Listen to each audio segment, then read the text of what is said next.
I think the greatest compliment I can give to Alistair after that is to say to him, "You're no deed."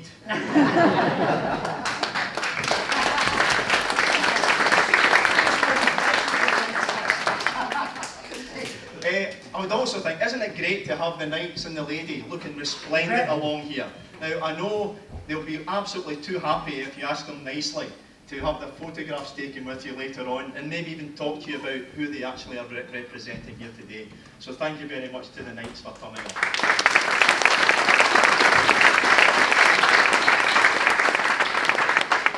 The centre point of today, of course, is the Wallace Oak, and no one is better qualified or has greater credibility to talk about it than Scotland's leading dendochronologist. That was a new word for us since we started this project, dendochronologist. Please welcome Dr. Coralie Mills.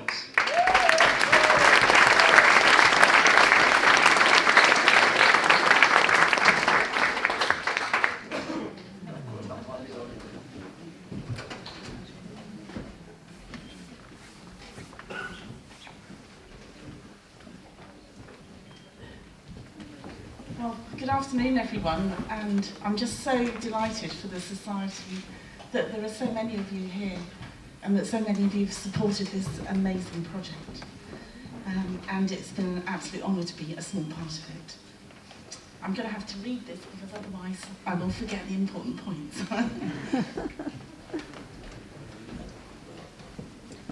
So this is a summary of the history of the Wallace Oak. An old oak tree is a witness to time in a way difficult for humans to perceive. For an oak may live for many hundreds of years, well beyond our generational memory. And in every year of its life, an oak lays down a record in its annual rings, leaving clues for us to follow back into much deeper history.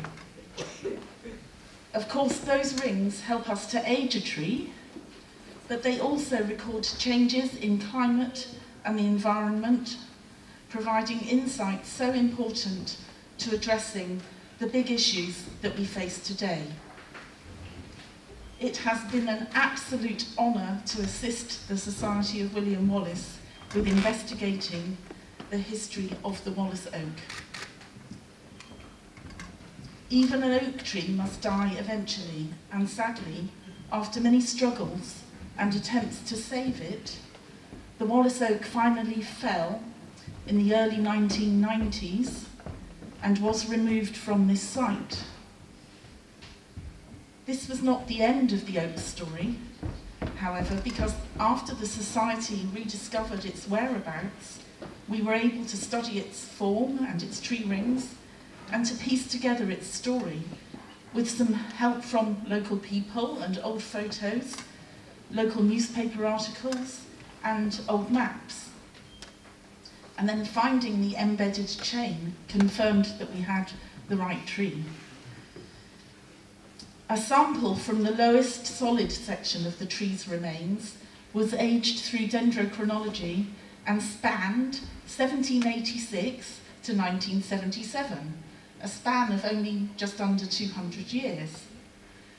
But old photos and articles revealed that the dated section related to an important event in 1768, when the landowner, the Earl of Glencairn of Finlayston House, made efforts to save what was then already an ancient, hollow, and culturally significant tree. He had the tree bored and pitch poured into the hollow stem, which rejuvenated the tree so that it sent up new shoots from above the hollow base. The solid section that I could age was that 18th century regrowth after the early attempt to save the tree. So how old is the tree really?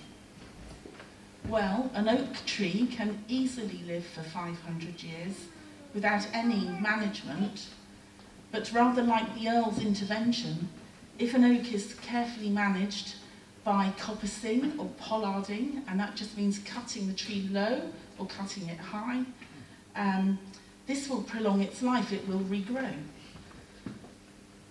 The double-stemmed form noted in old records indicates the Wallace oak had been coppiced in the distant past. Elsewhere in Scotland, tree ring dating has shown that old managed oaks at Cadzow and Dalkeith go back to at least the 15th and 16th centuries, and the dated ones there are not yet hollow. For an old oak to become hollow probably takes another few hundred years. While we cannot scientifically age a hollow oak, we can infer that an age of, say, 700 or even 800 or 900 years is possible for an oak like this one. Sir William Wallace was captured in 1305, only 463 years before the Earl tried to save the already hollow tree. It is highly likely this oak was already a substantial tree by the time Wallace was captured. In Wallace's lifetime, the landscape here would have been far more wooded. Oak-rich woodlands would have clothed these slopes, and settlement would be small and dispersed. The medieval elites may have hunted in these woods, which then hosted so much wildlife, including not only deer, but wolves to keep their numbers in check.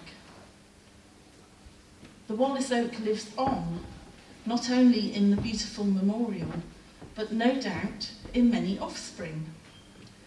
An old oak might produce 1 million acorns in its long life, and while only a small proportion become trees, each of these will start producing acorns after about 40 years. If it had not been for the impacts of humankind, we would now be standing in a vast forest of Wallace oak offspring, something perhaps to inspire us in reforesting this beautiful country of Scotland. So when you walk past a living oak tree in this area, please give it a little nod, or maybe even a hug, for it may well be a child of Wallace's oak. And thank you.